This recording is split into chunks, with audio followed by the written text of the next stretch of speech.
નમસ્કાર, આપ જોઈ રહ્યા છો નેશન પ્લસ ન્યૂઝ. હું છું આપની સાથે હેતલ ભગત. છોટાઉદેપુર એલસીબીએ રંગપુર નાકા પાસેથી ડાંગરના કટ્ટાની આડમાં કુલ ₹13,77,750નો ભારતીય બનાવટનો વિદેશી દારૂ ઝડપી પાડ્યો છે.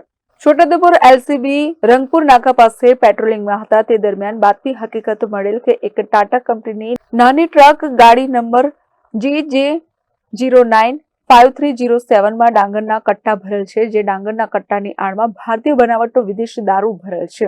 જે બાતમીના આધારે આ ટ્રક આવી પહોંચતા તેમાંથી ભારતીય બનાવટના વિદેશી દારૂ ભરેલ પ્લાસ્ટિકના ક્વાટરિયા તથા બિયરના ટીનની પેટીઓ નંગ 231, કુલ બોટલો નંગ 10,250, જેની કુલ કિંમત ₹13,77,750નો ભારતીય બનાવટનો વિદેશી દારૂ તથા દારૂની હેરાફેરીમાં ઉપયોગ લીધેલ ટાટા કંપનીની નાની ટ્રક, જેની કુલ કિંમત ₹7 લાખ તથા મોબાઈલ નંગ 1, કિંમત ₹2,000 તથા ડાંગરના કટ્ટા 22, કિંમત 3300, જે કુલ મળીને ₹20,83,050નો મુદ્દામાલ કબજે કરેલ હોય, જેથી પ્રોહીનો ગણનાપાત્ર કેસ સુધી કાઢી છોટાઉદેપુર પોલીસ સ્ટેશનમાં ગુનો રજીસ્ટર કરાવી કાયદેસરની કાર્યવાહી હાથ ધરવામાં આવેલ છે.